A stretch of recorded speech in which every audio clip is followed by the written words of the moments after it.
Vincent Malloy is 7 years old. He's always polite and does what he's told. For a boy his age, he's considerate and nice. But he wants to be just like Vincent Price.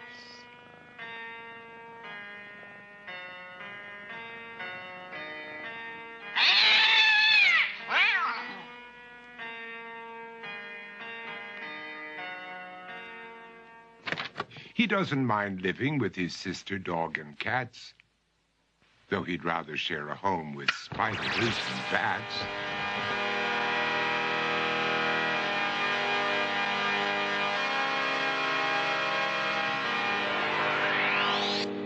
There he could reflect on the horrors he's invented.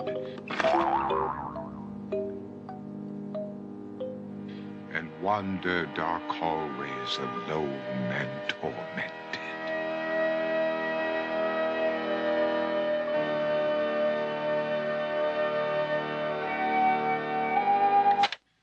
Vincent is nice when his aunt comes to see him, but imagines dipping her in wax for his wax museum.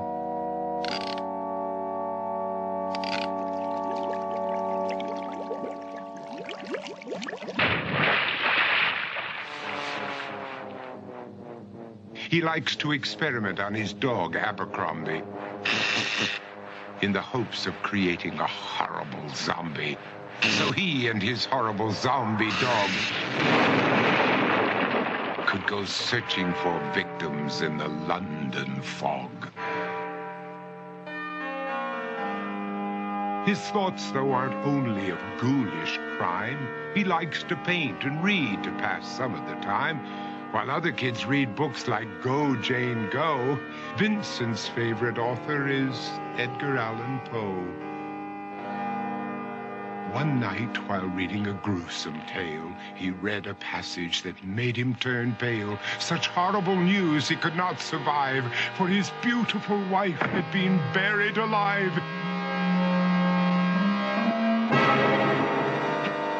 He dug out her grave to make sure she was dead, unaware that her grave was his mother's flower bed. His mother sent Vincent off to his room. He knew he'd been banished to the Tower of Doom, where he was sentenced to spend the rest of his life alone with the portrait of his beautiful wife. While alone and insane, encased in his tomb, Vincent's mother burst suddenly into the room. She said, "If you want to, you can go out and play. It's sunny outside and a beautiful day."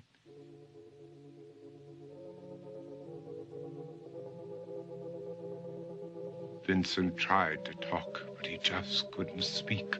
The years of isolation had made him quite weak. So he took out some paper and scrawled with a pen, "I am possessed by this house and can never leave it again." His mother said, "You're not possessed and you're not almost dead. These games that you play are all in your head. You're not Vincent Price, you're Vincent Malloy. You're not tormented or insane, you're just a young boy. You're 7 years old and you are my son. I want you to get outside and have some real fun."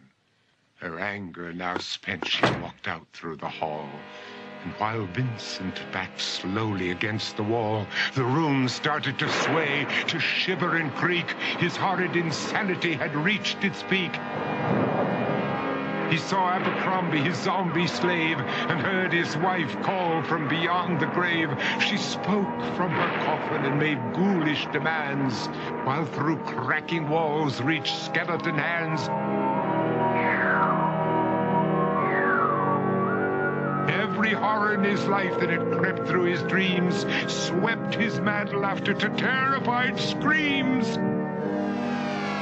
To escape the madness, he reached for the door, but fell limp and lifeless down on the floor.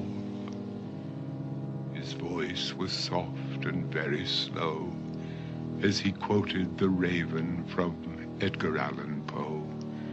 "And my soul from out that shadow that lies floating on the floor shall be lifted nevermore.